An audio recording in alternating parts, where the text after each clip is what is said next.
दोस्तों नमस्कार, मैं शैलेंद्र सर। पिछले सेशन में हमने लोकस वर्ड के बारे में कुछ बात की थी। लोकस से रिलेटेड हमने कुछ क्वेश्चन किए थे और आज लोकस का पार्ट 2 आप मान के चले, मैं उसी को कंटिन्यू करना चाहूँगा। कल हमने जो सेक्शन देखा था उसमें एक छोटा सा एडिशन मैं आज करना चाहूँगा कि एक क्वेश्चन के थ्रू हम चले चलते हैं। सपोज करते हैं कि हमारे पास में यहाँ मेरे पास एक बुक है जिसमें क्वेश्चन लिखा हुआ है कि find the locus of a point. Simple सी बात है कि उसने लोकस निकालने के लिए कहा हुआ है। मैं जो बच्चे पिछला सेशन अटेंड नहीं करे थे उनके लिए मैं बता दूं कि लोकस जो वर्ड होता है, जब कोई एक पॉइंट चलता है, चलना शुरू करता है, तो वो किसी भी डायरेक्शन में चल सकता है। किसी भी डायरेक्शन में किसी भी पाथ, कोई भी उसका पाथ हो सकता है। जस्ट एज एग्जांपल के तौर पे आप घर से निकलते हैं और आप स्कूल तक जाते हैं, तो उस जिस रास्ते पे आप मूव कर रहे हो और अगर मैं आपको पॉइंट मान के चल रहा हूँ तो जो रास्ता आपने अख्तियार करा हुआ है जाने आने के लिए, वो आपका लोकस हम उसको कहेंगे। तो यहाँ जब ज्योमेट्रिकली जब हम बात करते हैं तो एक पॉइंट एक सीधा सीधा चलता है तो स्ट्रेट लाइन बन सकती है।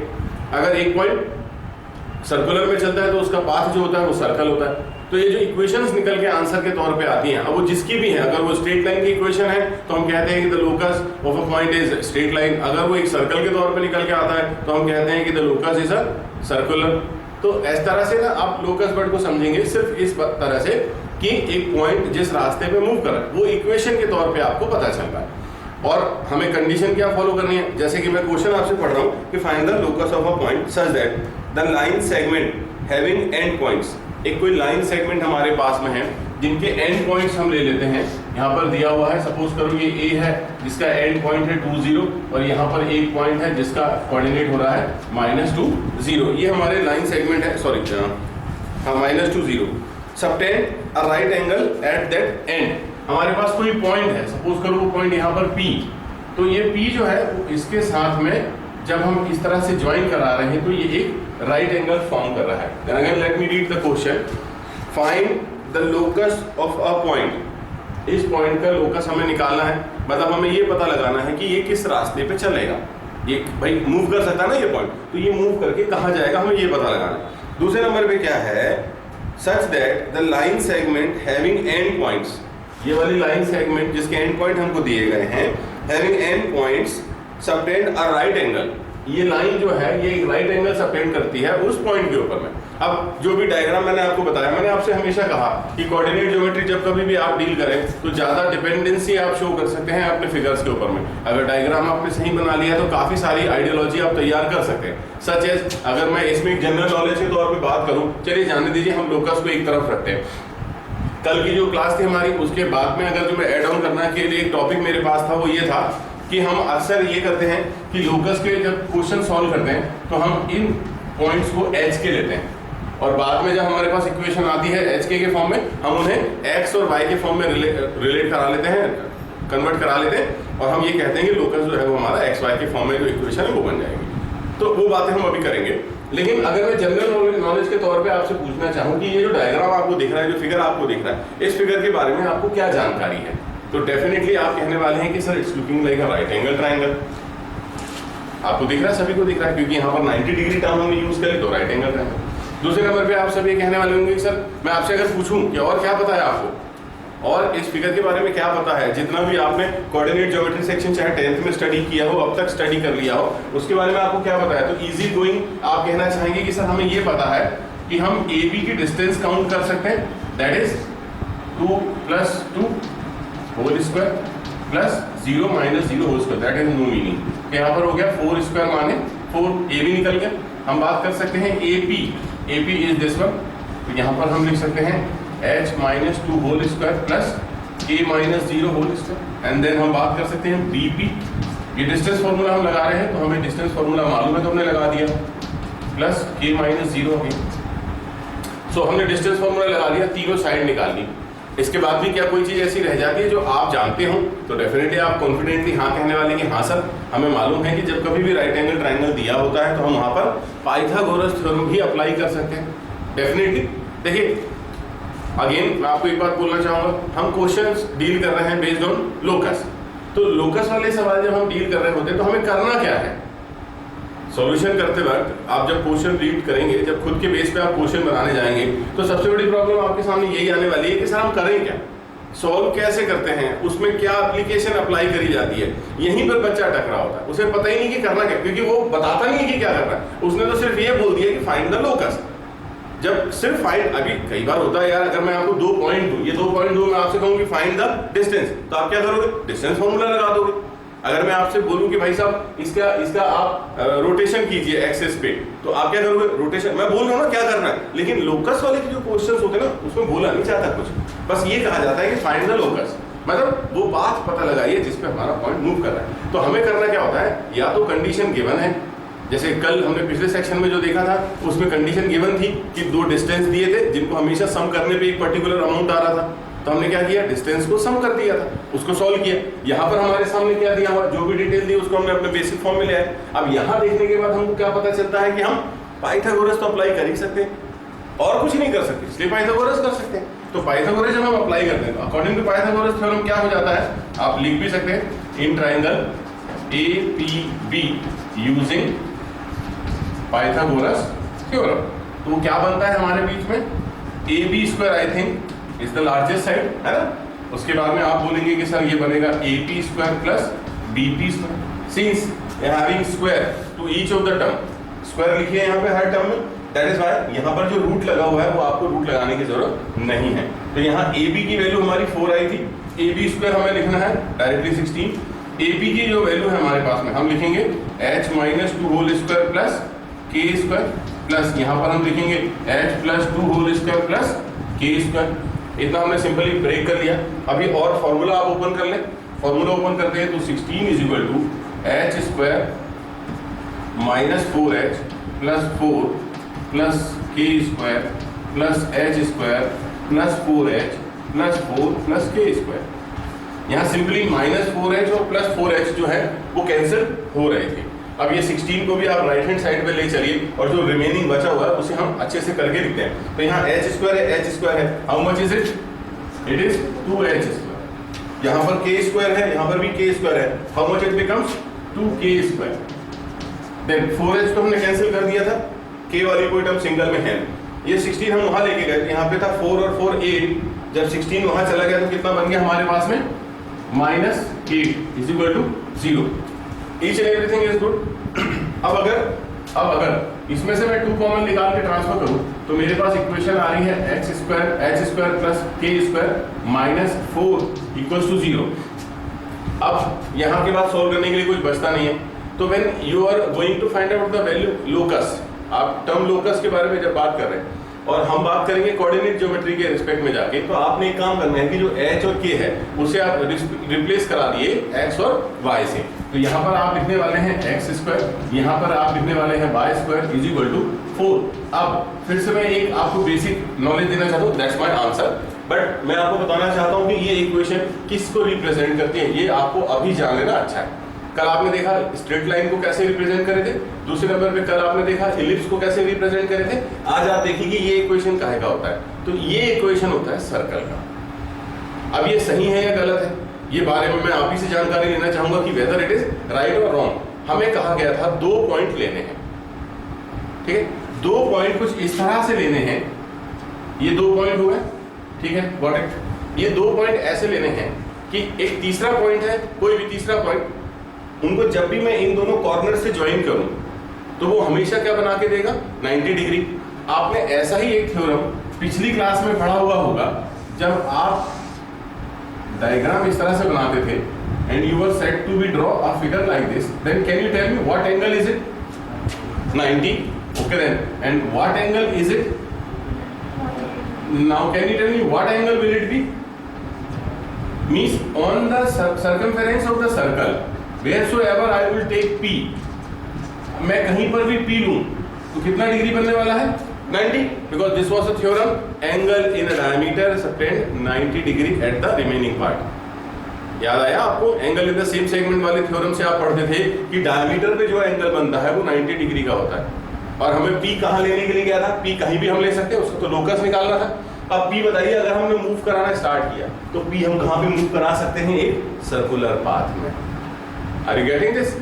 तो ये है वो लोकस जिसको इस फॉर्मेट में आपको सॉल्व करने के लिए दिया गया। मैं जानता हूँ ये क्वेश्चन जो होते हैं, इनकी जो लैंग्वेज होती है ये उलझाने वाली होती है, ये आसानी से हम पकड़ नहीं पाते हैं, पर एक बार अगर आप इसका बेसिक समझ गए, और बेसिक सिर्फ इतना है कि जो भी डिटेल, जो भी इंफॉर्मेशन आपको क्वेश्चन में दी गई है, उसी इंफॉर्मेशन को यूज करके ही आपको इन क्वेश्चंस को बिल्डअप करना होता है, और कुछ भी नहीं है।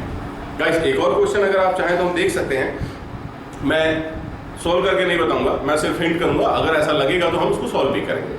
तो हमारे पास में एक क्वेश्चन है जिसमें लिखा हुआ है a rod of length L, ठीक है, पता चल गया क्या बात करी मैंने, एक रॉड है जिसकी लेंथ L है, यार उसमें रॉकेट थोड़ा बनाना है।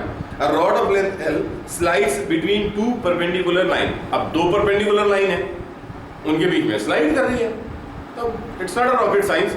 क्या करना है, सिंपल, हम यही जगह डायग्राम बना लेते हैं। हमारे पास ये दो परपेंडिकुलर लाइंस हो गई, यहाँ पर हमें एक रॉड ले लेनी है, इस रॉड की नेमिंग कर देते हैं यहाँ A से B, ताकि हम ये बोल सकें कि AB की जो लेंथ है वो L हमें पहले से दे दिया।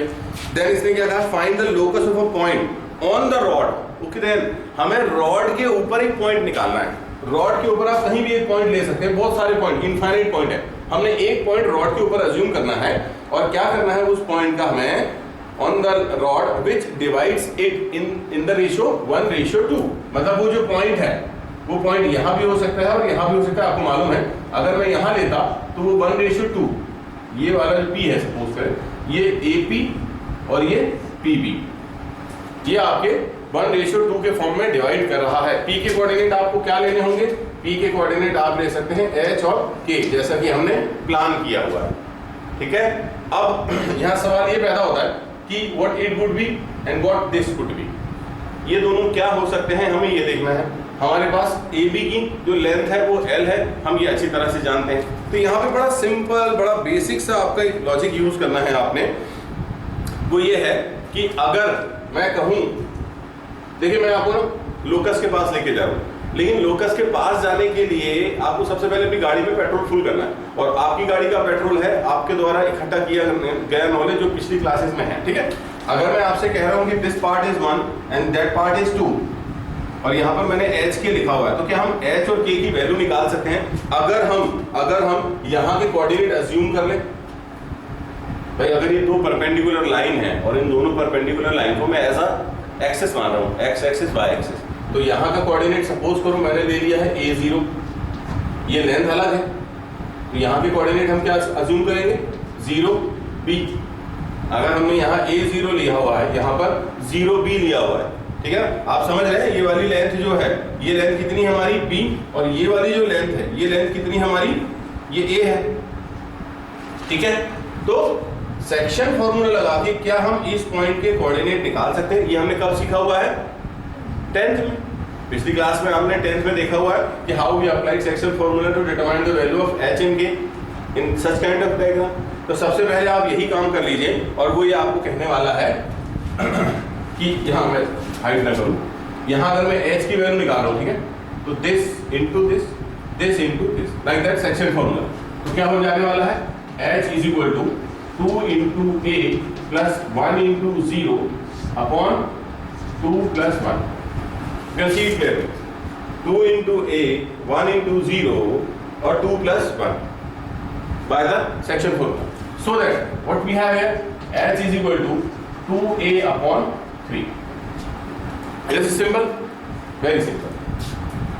I would like to ask you one thing, that as being a teacher I know that we will be requiring the value of A in the further steps. हमें A की value की जरूरत पड़ने वाली है आगे स्टेप्स में। तो अगर मैं आपसे कहूँ कि A की वैल्यू भी साथ में निकाल के चलिए, जैसे हमने H की निकाला है, अगर A की निकालना हो तो ये हो जाएगा 3H अपॉन 2। तो बीइंग अ टीचर मुझे मालूम था कि जरूरत पड़नी है, बट बीइंग अ स्टूडेंट आप तो नहीं जानते हैं कि इसकी जरूरत पड़ेगी। तो फॉर एक्स्ट्रा बेनिफिट आप ये वैल्यू उसको ट्रांसफर ही तो करना है, तो एक्स्ट्रा बेनिफिट के लिए वैल्यू आप निकाल के रखें, मेरा ये कहना है। देन आप यहाँ पर क्या करने वाले हैं, अभी अगली बारी K की वैल्यू आप निकालेंगे। K की वैल्यू कैसे निकलेगी, 2 into 0, 1 into B। What I am saying, 2 into 0 plus 1 into B upon 2 plus 1, that is K की वैल्यू कितनी आ गई, B अपॉन 3, और यही एक्स्ट्रा प्रिकॉशन B की वैल्यू क्या आ गई हमारी 3K। अब हमें ये हमारी बेसिक चीजें निकालनी। दूसरे नंबर पे इस डायग्राम को देखने के बाद में आपको क्या हिंट मिलती है, अगर मैं इस डायग्राम को नोटिस करूं तो क्या हिंट हमें मिलती है, ये डायग्राम आपको क्या याद दिला रहा है, किस तरह का है ये? डेफिनेटली एक राइट एंगल ट्रायंगल है। आप देख सकते हैं कि क्वेश्चन ने कहा यहाँ 90 डिग्री है तो एक राइट एंगल ट्रायंगल बन गया। अब अगर ये राइट एंगल ट्रायंगल है तो हमने क्या करना है, वही जो हमने पिछले क्वेश्चन में किया। तो गाइस मुझे लगता है कि इसके बाद आप बहुत आसानी से बना ले जाओगे। फिर भी चलिए मैं तेजी से कर लेता हूँ। इसकी लेंथ हमने डिसाइड करी a, इसकी लेंथ हमने डिसाइड करी b, इसकी लेंथ हमने डिसाइड करी हुई है l, दिया हुआ है। तो हमने क्या करना है, यहाँ बोल लिख देता हूँ मैं आपको, इन ट्रायंगल AOB, पाइथागोरस नहीं लिख रहा हूँ, मैं सीधे लगा रहा हूँ, OA² plus OB² is equal to AB²। तो OA की वैल्यू हमने ली थी A², यहाँ पर हमने ली B², यहाँ पर हमने ली L²। अब आप समझे, अब आप समझे कि हमने A और B की वैल्यू क्यों निकाल के रखी पहले से, ताकि हम यहाँ रखें। क्योंकि अभी मैंने पिछले क्वेश्चन में आपको गाइड करते वक्त बताया कि लोकस जो होता है वो तो x और y के फॉर्म में होता है। तो x और y आप डायरेक्टली नहीं भी ले रहे हो तो आप कम से कम h के लीजिए, बाद में हम उसे रिप्लेस करा लेंगे। तो यहाँ पर अब h के फॉर्म में अगर मैं वैल्यू रखता हूँ तो क्या लिखूंगा, 3h/2 होल स्क्वायर। b की जगह मैं क्या लिखूंगा, b/3 whole square is equal to, और सॉरी यहाँ पर आएगा b की जगह 3k। नाउ ओवर इट, यहाँ पर हो गया आपका 9h² 4 plus 9k² is equal to L²। That might be your final answer. या फिर आप L² से डिवाइड करा लीजिए, पिछले सेक्शन में जो मेरा वीडियो उसमें आप देखेंगे, L² से डिवाइड करा लीजिए, this will give you new equation. चलिए x और y से रिप्लेस कराते हैं, साथ में L² से डिवाइड कराते हैं। तो h को मैंने रिप्लेस कराया x² से, ठीक है। अब मैं यहाँ नीचे क्या लिख रहा हूँ, ध्यान से देखिएगा, हाँ, डिनोमिनेटर में 4L² 9। Have you got it? Have you got it? ये कैसे बन गया, ठीक है। देन प्लस यहाँ पर हमारा बना y² L² 9। Than equals to में क्या आने वाला है, 1x। सो गाइस पिछले क्लास में मैंने, पिछले वीडियो में मैंने आपको बताया कि इस तरह का जो इक्वेशन होता है ये किसको रिप्रेजेंट करने के लिए होता है, इलिप्स को। इलिप्स का जो स्टैंडर्ड इक्वेशन होता है वो इस तरह से होता है, x² a² plus y² b² is equal to 1। ये इलिप्स है। और देखिए ये कुछ तो भी मैच कर रहा है ना, एग्जैक्ट वैल्यू तो मैच नहीं होंगी। यहाँ a² की जगह ये लिखा है, b² की जगह वो लिखा, बाकी सब तो मैच हो गया। तो ये इलिप्स का स्टैंडर्ड इक्वेशन है। तो यहाँ पर सवाल ये पैदा होता है, देखिएगा कितनी मजेदार बात है कि जब एक रॉड दो परपेंडिकुलर लाइंस के साथ में ऐसे स्लिप कर रही होती है, आप इसे इमेजिनरी लेवल पे जाके भी सोचने की देखेंगे ना कि एक रॉड ऐसा कैसा स्लिप कर रही है कि उसका पाथ जो है वो इलिप्टिकल होगा, तो आप अपनी सोच को कभी भी उस लेवल पे नहीं ले जा सकते। बट प्रैक्टिकली जब हमने उस क्वेश्चन को सॉल्व किया और जो डिटेल हमने निकाली तो हमारा आंसर हमें दे रहा है कि उसका जो पाथ होगा, जो स्लाइड जब वो करेगी, स्लाइड करना आप समझ रहे होंगे, आप एक रॉड ऐसे टिका के स्लाइड करके देख लीजिएगा, कभी आपको इलिप्स नहीं नजर आएगा, but solution tells us that the path is elliptical. That is the basic locus guys. मुझे उम्मीद है कि आज ये लोकस जो टर्म हमने ली है आपको बहुत अच्छे से समझ में आई होगी। कल का वीडियो आज का वीडियो मिला के मुझे लगता है कि लोकस जो है वो बहुत अच्छे से आप सीख सकते हैं। बट एक ही कंडीशन वहाँ पे अप्लाई होती है, और वो कंडीशन कहती है कि, क्या कहती है वो कंडीशन, प्रैक्टिस प्रैक्टिस प्रैक्टिस। सिर्फ एक चीज़ आपके पास में है, वो है प्रैक्टिस। आप जितनी ज़्यादा करेंगे उतनी ज़्यादा आप इसके बारे में नॉलेज गेन करेंगे। अलग अलग किताबें उठाइए, बहुत सारी किताबों में बहुत सारे क्वेश्चन मिल जाएंगे, और उन क्वेश्चंस को बनाने की कोशिश कीजिए। अगर आपको कोई प्रॉब्लम होती है then you can call me, आप मुझे क्वेश्चन सेंड कर सकते हैं और हम कोशिश करेंगे कि उनके सॉल्यूशंस के बारे में आपसे बात कर सकें। अब मैं जो अगला टॉपिक शुरू करने वाला हूँ ना, वो अगला टॉपिक अपने आप में पहाड़ जैसा होता है बहुत ही सिंपल। आज में आप समझ जाओगे, सारी बेसिक डिटेल्स आपके पास में उससे रिलेटेड होती है। लेकिन उस टॉपिक को शुरू करने के पहले एक छोटा सा सेक्शन मैं लेना चाहूँगा। क्लास 10 से इंस्पायर्ड है, हम से क्लास 10 से इंस्पायर्ड है। अगर हम बात करते हैं दोस्तों कि sine theta is equal to 1/2, ये क्लास 10 में हमने पढ़ रखा है। साइन थीटा की वैल्यू सपोज करो 1/2 है, तो क्या साइन थीटा को मैं साइन 30 लिख सकता हूँ, इस तरह से इक्वल लेके? डेफिनेटली हम लिख सकते हैं। उस वक्त आप सीखा करते थे कि कैसे थीटा इज इक्वल टू 30 हो गया। ये सारी चीजें आपने सीख रखी है। जब हम आगे बढ़ते हैं, क्लास 11 क्लास 12 पढ़नी तो ही है, तो जब हम आगे वाली क्लासेस में आते हैं तो हमें एक नई टर्म सीखने को मिलती है। जैसे मैंने यहाँ पर लिखा हुआ है sine theta is equal to 1/2। एक नई टर्म ये कहती है, नई टर्म हमें कहती है कि क्या ट्रिग्नोमेट्री फंक्शंस को और बेहतर तरीके से अगर हमें समझना हो पर रिवर्स ऑर्डर में। रिवर्स ऑर्डर का मतलब क्या होता है, ये वाली ट्रिग्नोमेट्री जो है वो थीटा के बदले 1/2 बनाना सिखाती है। मैं बात कर रहा हूँ इनवर्स ट्रिग्नोमेट्री फंक्शन की, जो हमें 1/2 से थीटा निकालना बताती है। तो उस इनवर्स ट्रिग्नोमेट्री बहुत अच्छा सेशन चलेगा, उसका 3-4 क्लासेस लगेंगी समझने के लिए। शॉर्टकट में मैं आपको ये समझाना चाहता हूँ कि जो 1/2 है, अगर मैं इसके बाजू में इनवर्स लिखूं इस तरह से, मैंने लिखा साइन इनवर्स 1/2, तो ये हमको ये पता लगाना होता है कि 1/2 किस एंगल में हमें मिलता है। तो उस वक्त आप क्या करते हैं, उस वक्त आप पता लगाते हैं कि सब 30 होता है। तो यहाँ आपने देखा साइन इनवर्स 1/2 की वैल्यू हमें कितनी मिली, 30 मिली। तो ये वो लॉजिक है। हाँ, लेकिन यहाँ पर एक मिसकंसेप्चुअल भी होता है कि कई बार मैंने देखा कि ये लिखा हुआ है sine theta is equal to x.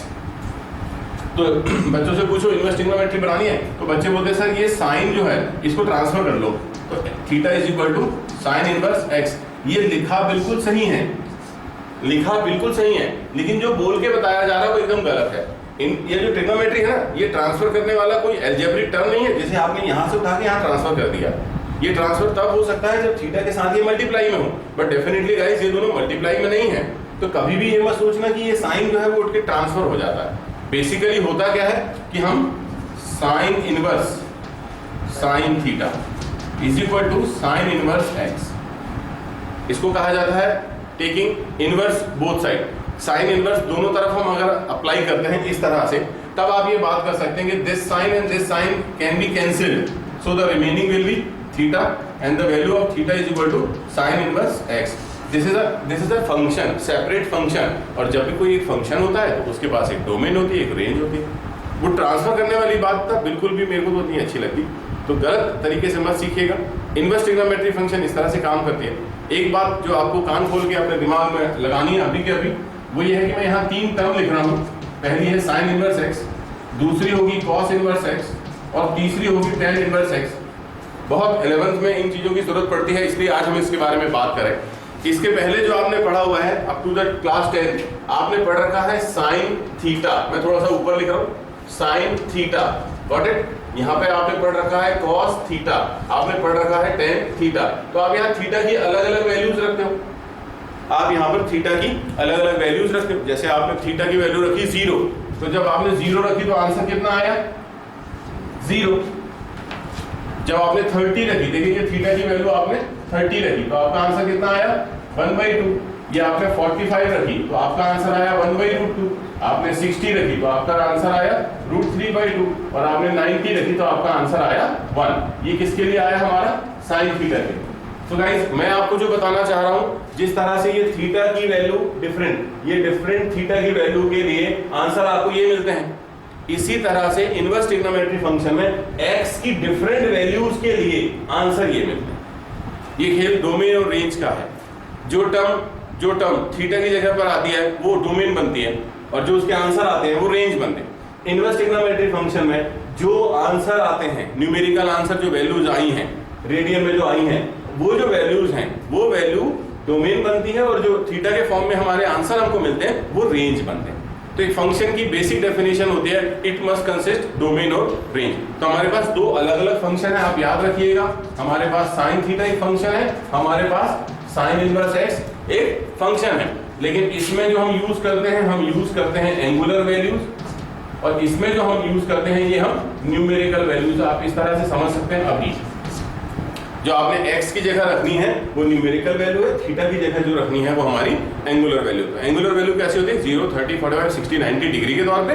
पर यहाँ पे जो आप रखते हैं वो ये रखते हैं 0, 1/2, 1/√2, √3/2 और 1। एग्जाम्पल के तौर पे अगर मैं आपसे बोलूँ कि साहब साइन इनवर्स, अच्छा हम टेन इनवर्स ले लेते हैं। अगर मैं यहाँ लेता हूँ टेन इनवर्स 1 कितना आने वाला है, तो फिर आप मुझे आंसर क्या बताने वाले हो, टेन इनवर्स 1 आपको मिलता है 45 डिग्री पे। तो ये आपका आंसर होता है। तो इस तरह से इनवर्स ट्रिग्नोमेट्री फंक्शन होता है। ये हमारे काम पड़ने वाला है। अभी हम जो अगला टॉपिक ले रहे हैं उसमें, तो आप इसको ध्यान रखिएगा। Now the topic, the name of the topic is polar coordinate. हम बात कर रहे हैं पोलर कोऑर्डिनेट। अभी पोलर कोऑर्डिनेट क्या होते हैं, तो पोलर कोऑर्डिनेट होते हैं related to pole, related to pole होते हैं। और हम किसी भी पॉइंट की लोकेशन, अभी हमने उस पॉइंट का पाथ देखे थे, हमने किसी भी पॉइंट का पाथ देखे, अब हम बात करेंगे किसी भी पॉइंट के लोकेशन को हम जब एक्स एक्सिस और वाई एक्सिस के तौर पे रिप्रेजेंट करते हैं। हमने अभी तक क्या किया हुआ है, अभी तक हमने एक्स एक्सिस बनाया, हमने वाई एक्सिस बनाया, कोई भी पॉइंट हम लेते हैं जिसका नेमिंग हम करते हैं पी और इसको हम कुछ कोऑर्डिनेट असाइन कर देते हैं और जनरली हम एक्स वाई के फॉर्म में लिखते हैं, एच के फॉर्म में लिखते हैं। तो जिस तरह से आप वो कोऑर्डिनेट लिख रहे हैं in that same manner mathematically एक और तरीका है उनको लिखने का, वो कहलाता है पोलर कोऑर्डिनेट। तो जैसे आपने जनरल कोऑर्डिनेट लिखे हैं, कार्टेशियन कोऑर्डिनेट जिसको आप कहते हो एक्स वाई या x1 y1 a b, ये कार्टेशियन कोऑर्डिनेट जो कहलाते हैं, इन दैट सेम मैनर एक पोलर कोऑर्डिनेट होता है जो हमें पोल के रिस्पेक्ट में मिलता है। पोल क्या होता है वो मैं आपको समझाता हूँ, या पोलर कोऑर्डिनेट आप कैसे लिखते हैं, कैसे पता लगाते हैं, वो मैं आपको बताता हूँ। तो छोटी सी बेसिक मैथमेटिक्स है। सपोज करो कि ये पॉइंट जो ओरिजिन से ये इस तरह से हमने ज्वाइन करा दिया OP और इसकी डिस्टेंस हम r ले लेते हैं और यहाँ पर जैसा कि पहले से आप जानते हैं कि हम इसे क्या लिख सकते थे, पहले से हम लिख सकते थे x, y, it means this distance is x and this distance is y। ये हम पहले से जानते हैं, इतनी चीज हम पहले से जानते हैं। यहीं से हम शुरू करते हैं, इसी जानकारी को हम आगे बढ़ाते हैं और इसी से हम डिराइव करते हैं पोलर कोऑर्डिनेट। बड़ा सिंपल सा काम है। तो दोस्तों आप ध्यान दीजिए कि फिर से अगर मैं आपसे पूछूं कि what kind of triangle is it, तो यू आर गोइंग टू से very easily it is a right angle triangle. If it is a right angle triangle, can we possibly apply Pythagoras theorem there? Definitely. So अगर मैं triangle O, यहाँ पे naming कर लेते हैं OP A कर लेते हैं, तो OAP in triangle OAP, OA square plus AP square is equal to OP square. Then the value of OA is x square, AP is y square is equal to r square. Then the value of r is equal to root x square plus y square. It's not so tough, हमने r की value निकाली। फिर से अगर मैं आपसे कहूं कि एक राइट एंगल ट्राइंगल है, तो डेफिनेटली अगर ये राइट एंगल ट्राइंगल है तो यहाँ पर एक एंगल फॉर्म हो रहा है theta, that may be having any value, but हम उसको थीटा अज्यूम कर सकते हैं। अगर मैं आपको इस ट्राइंगल में फिर से कहूं कि आप अप्लाई कीजिए टेन थीटा, तो टेन थीटा आपके लिए क्या होता है, by upon x, perpendicular upon base. मैं यहाँ से बोलूँ आप थीटा की वैल्यू निकाल लीजिए, अभी मैंने आपको सिखाया था, तो आप यहाँ पे यूज करेंगे tan inverse y upon x। अब ये जो दो वैल्यू आपने निकाली हुई है, एक r की है एक थीटा की है, और सारी की सारी डिटेल आपने अपने बेसिक नॉलेज से निकाली है। मैं आपको ये सिखाना चाह रहा हूँ कि जब आप यहाँ लिखेंगे r, थीटा, तो ये कहलाते हैं polar coordinate of a point. जो हम स्टडी कर रहे हैं पोलर कोऑर्डिनेट, वो ये कहलाते हैं r थीटा। ये पूरी की पूरी बेसिक जानकारी आपको कहाँ से मिली, आपकी बेसिक ज्योमेट्री की जो समझ है, कोऑर्डिनेट ज्योमेट्री की जो जानकारी है, वहीं से हमने निकाला r थीटा एग्जैक्टली। अब थोड़ा सा और हम इसी को नॉलेज को एक्सटेंड करते हैं, आगे बढ़ाते हैं।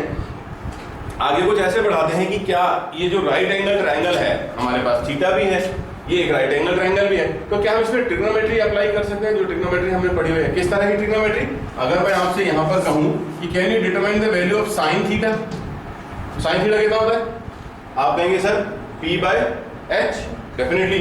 तो P बाय H माने y अपॉन r, तो यहाँ पर y की वैल्यू क्या निकल के आई है, r sine theta. Give it a box, fine. दूसरे नंबर पे अगर मैं cos थीटा अप्लाई करता हूँ, तो cos थीटा अगर अप्लाई करते हैं तो ये आ जाएगी आपकी x upon r, then the value of x is equal to r cos theta. तो हमारे पास y की एक वैल्यू है, x की एक वैल्यू है।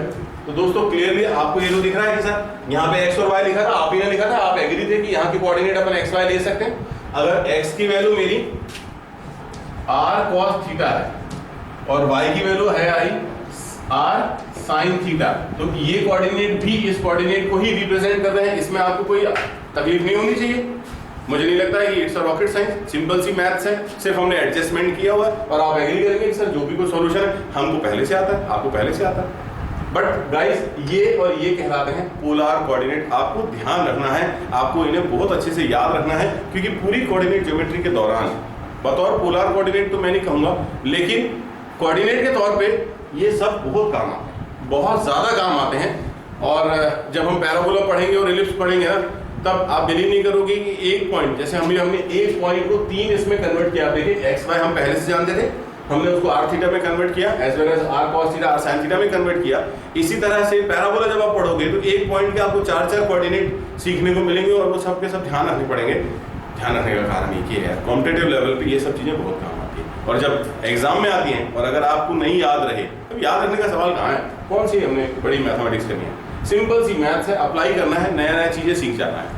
अब फर्क क्या है, ये यूज़ क्या है, सवाल कैसे आएंगे, तो क्वेश्चन थोड़े से आपको मज़ेदार आने वाले हैं नो डाउट। लेकिन क्वेश्चन में जाने से पहले मैं एक छोटा सा एडिशन यहाँ आपके नॉलेज में कर देना चाहता हूँ। और वो एडिशन होने वाला है कि अगर ये पॉइंट हमने आइडेंटिकली फर्स्ट क्वाड्रेंट में रख रखा है, अगर मैं इस पॉइंट को यहाँ पे प्लेस कर दूं, अगर ये पॉइंट यहाँ प्लेस हो जाता है तो कैन यू थिंक अबाउट कि थीटा कितना हो जाएगा, ये इतना हो जाएगा। और आप इसे क्या लेने वाले हो, पूरा का पूरा आप इसे लेने वाले हो या तो पाई बाई 2 प्लस थीटा या पाई माइनस अल्फा ले लो आप, कोई प्रॉब्लम नहीं, यहाँ पे अल्फा बना लो और इसे पाई माइनस अल्फा ले लो या पाई बाई 2 प्लस थीटा ले लो, इट डिपेंड अपॉन यू, ठीक है ना। अगर ये यहाँ पर आ जाता है तो आप क्या करने वाले हो, पाई प्लस थीटा। अगर ये यहाँ हो जाता है तो डायरेक्टली यहाँ आ गया तो हम ये वाला शॉर्टकट अपनाएंगे माइनस थीटा। ये बेसिक छोटा सा एक आपको ट्रिग्नोमेट्रिक बेसिक है कि कौन से क्वाड्रेंट में जब एंगल आता है तो किस तरह से हम उसको एज्यूम करते हैं, प्लेस करते हैं, वो छोटी छोटी सी बातें जो आपको ध्यान रखनी है और उसमें कुछ भी नहीं है। दूसरे नंबर पे अगर एक क्वेश्चन, अब हम क्वेश्चन क्या है, एक क्वेश्चन में आपको देता हूं, मैंने आपसे कहा कि एक पॉइंट में आपको दे रहा हूं 1,π/6। देखिए ये पहली बार आप देख रहे हैं, आज के टॉपिक में आप पहली बार देख रहे हैं। अगर मैंने इस तरह से कोई पॉइंट लिखा कि 1,π/6, आप प्लॉट कीजिए कोऑर्डिनेट एक्सिस पे, तो मैं बताऊं अगर आज की क्लास आपने नहीं डील की होती ना तो ये प्लॉट करना आपके लिए तो बहुत ही मुश्किल हो जाता। पर अब जबकि आप जानते हैं कि ऐसा भी कोई सेक्शन होता है तो हम जान गए कि r इक्वल टू क्या है हमारा 1 एंड थीटा इक्वल टू क्या है π/6। तो अब हमें मालूम है कि हम इन पॉइंट्स को कैसे प्लॉट कर सकते हैं, कहाँ पे प्लॉट करने वाले, पहला क्वाड्रेंट में आएगा, ये क्लियर है। लेकिन अभी भी क्या आप मुझे बता सकते हो कि जब आप यहाँ पर एक कोऑर्डिनेट एक्सिस बनाओगे तो ये r की वैल्यू है और r क्या होता है, यहाँ से यहाँ ये p है, ये o है। क्या आप मुझे बता सकते हैं कि how are you going to measure this distance as 1? आप ये वाली डिस्टेंस को 1 कैसे मेजर करोगे, आप बता सकते हो मुझे? मुझे नहीं लगता कि आपके पास कोई भी तरीका ऐसा होने वाला है जिससे कि आप उसे मेजर कर सकें। इसलिए आइडेंटिकल, फिर से मैं कहूँगा, आप उसे आइडेंटिकल 1 अज्यूम कर लें कि वो डिस्टेंस कितनी हमारी 1 है। और ये जो एंगल है क्या आप इसे मेजर कर सकते हो? नहीं करोगे। आइडेंटिकली आपने कहा π/6, this point goes to 1 and this angle goes to π/6। अगर एग्जांपल के तौर पे हम अगला वाला देख लेते हैं। अगर मैंने आपसे कहा होता कि -3, 3π/4, this is going to be wonderful. I think हमारे पास है एक पॉइंट -3 और एक हमारे पास में है 3π/4, तो r की वैल्यू -3 है एंड 3π/4 जो है वो हमारे थीटा की वैल्यू। अब यहाँ -3 तो स्कोर कर सकते हो आप, ठीक है, आपने एक्सेस बना लेना है।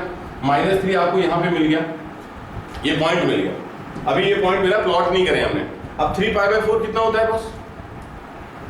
It is approximately 135। अब 135 डिग्री कहाँ होती है?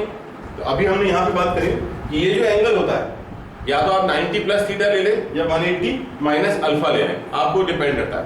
तो अगर 135 की बात करूँ तो 90, ये तो 90 यहाँ पर है, तो 90 से थोड़ा 45 ज़्यादा यहाँ होता है। तो अब अगर मैं इसको यहाँ से यहाँ ज्वाइन कराऊँ तो this whole angle will be 3π/4 and this distance is going to be 3। Distance positive होती है, कोऑर्डिनेट में भी नेगेटिव। ये जो पॉइंट होगा इसके कोऑर्डिनेट होंगे -3 और 3π/4, ये कोऑर्डिनेट हो सकते हैं, डिस्टेंस विल बी 3 यूनिट। तो इस तरह से आप पोलर कोऑर्डिनेट को प्लॉट करते हैं। घबराइएगा मत, कभी कभी होता है ऐसे, अगर आपके सामने कोई कोऑर्डिनेट आ जाए, पता चल रहा है कि आप टेंशन में आ गए, ऐसा कोऑर्डिनेट तो हमने पढ़ा ही नहीं। उस समय आप इसको याद रखिएगा कि पोलर कोऑर्डिनेट किस तरह से हमारे काम करते हैं। अभी एक छोटा सा टॉपिक और रह गया हमारा, इसी से रिलेटेड है। हमें पोलर कोऑर्डिनेट को कार्टेशियन कोऑर्डिनेट में कन्वर्ट करना है। What is it? Polar coordinate को कार्टेशियन कोऑर्डिनेट में कन्वर्ट करना है। तो ये जो कोऑर्डिनेट है ये कहलाते हैं कार्टेशियन कोऑर्डिनेट। एक्स और वाई के फॉर्म में जो हम पढ़ते हैं वो कहलाते हैं कार्टेशियन कोऑर्डिनेट, और ये जो हम पढ़ते हैं ये कहलाते हैं पोलर कोऑर्डिनेट। ठीक है, Cartesian coordinate to polar coordinate, polar coordinate to Cartesian coordinate, ये म्यूचुअली एक दूसरे के साथ में काम करते हैं। तो मैं एक क्वेश्चन आपको दे रहा हूं यहाँ पर एग्जांपल के लिए, हम ले लेते हैं 2, π/3, ये समझने के लिए, फिर अगला हम बिल्टअप करने के लिए कर लेंगे। तो यहाँ पर मैंने लिखा है 2, π/3, तो ये तो आप बहुत अच्छे से जानेंगे कि पहला वाला जो कोऑर्डिनेट है वो किसको रिप्रेजेंट कर रहा है, 2 = r cos theta. Don't go with r and theta, r और थीटा के साथ नहीं जाइएगा, अदरवाइज ये कन्वर्ट नहीं होगा। ये भी वही चीज है, वहीं से आई है, तो हमने ले लिया r cos theta = 2 and the next one is π/3, that is theta, that is r sin theta. चलिए मैंने ऐसे अभी रफली तो आपके लिए कुछ तो भी डिटेल मैंने यहाँ पर लिख दी है। अब अगर थीटा की वैल्यू मैं बात करूं, थीटा की वैल्यू यहाँ पर हमको कितना दिया है उन्होंने, ये दिया ना थीटा है नहीं, तो अगर हम यहाँ थीटा की वैल्यू रखते हैं r × cos π/3, what is the value of cos π/3? It is cos 60, cos 60 gives us 1/2, therefore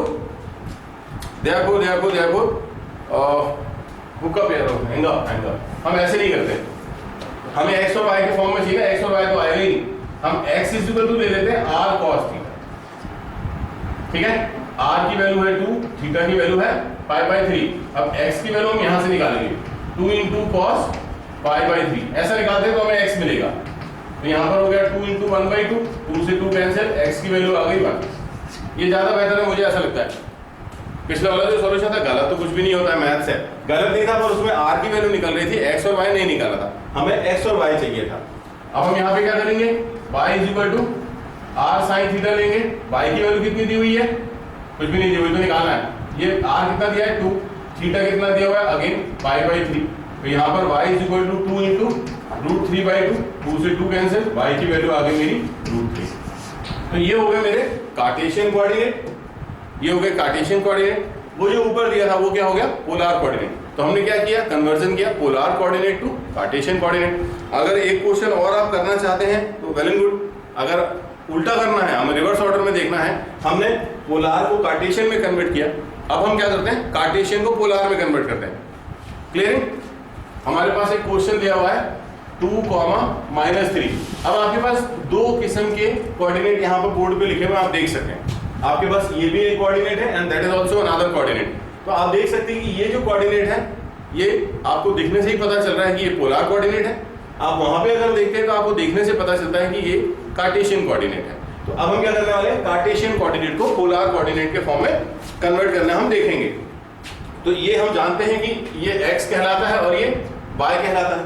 अब जो इतनी सारी डिटेल आपने यहाँ पे निकाल के इकट्ठी करके रखी हुई है वो पूरी की पूरी आपने यूज करनी है। कैसे यूज करनी है, अगर मैं आपसे पहले कहूँ थीटा निकाल लें तो थीटा आपने यहाँ पे देखा, देखें थीटा आपने यहाँ पे अभी देख रखा है। तो थीटा की वैल्यू हमारी क्या बन जाएगी, क्या बन रही है, tan इनवर्स -3/2। अब जैसे tan minus theta minus tan theta होता है, उसी तरह से tan inverse x become -tan inverse x। तो आप यहाँ पे लिखेंगे -tan इनवर्स 3/2। ये एक हमारे पास थीटा आ गया। अब हमें जरूरत किस चीज की पड़ने वाली है, अगली, अभी हमने क्या निकाला है यहाँ पर हमारा थीटा, अब हम निकालेंगे r। तो हमने r की वैल्यू अभी देखी हुई है। r की वैल्यू आप कैसे निकाल रहे थे, r की वैल्यू आप निकाल रहे थे √x² + y² करके। तो r की जो वैल्यू हम यहाँ पर x की वैल्यू रखेंगे that will be 2² plus y की वैल्यू रखेंगे that will be -3 whole square. तो r की वैल्यू डायरेक्टली कितनी आ रही है, 13। तो r की वैल्यू होगी √13। तो 2, -3 can be expressed as √13, -tan inverse 3/2। So guys this was all about जो आज हम पढ़ने वाले थे। तो मुझे उम्मीद है कि आपने एक अच्छी टर्म लोकस को सीखा, लोकस के बारे में कुछ और अच्छी बातें सीखी। दूसरे नंबर पे आज आपने पोलर कोऑर्डिनेट को बनाना सीखा। तो देखिए आप प्रैक्टिस कीजिए, मैं फिर से कहूँगा ज्योमेट्री में जितने ज़्यादा क्वेश्चंस आप बनाएंगे उतना ज़्यादा मास्टरी आप गेन करेंगे। तो सिर्फ प्रैक्टिस ही एकमात्र आपका दोस्त होने वाला है अगले कुछ दिनों के लिए। तो गेट रेडी, अभी कोऑर्डिनेट ज्योमेट्री बहुत सारी बाकी है। अभी इसके बाद में हमारे पास में अगला जो सेशन हम लेंगे that will be more important, आज से ज़्यादा इंपॉर्टेंट होने वाला है, because in that session we are going to take shifting the origin concept as well as rotation of axis concept. ये सब चीज़ें ना बहुत नई हैं, ये आमतौर पर बुक्स में आपको देखने के लिए नहीं मिलेंगी। तो guys keep watching, thank you very much.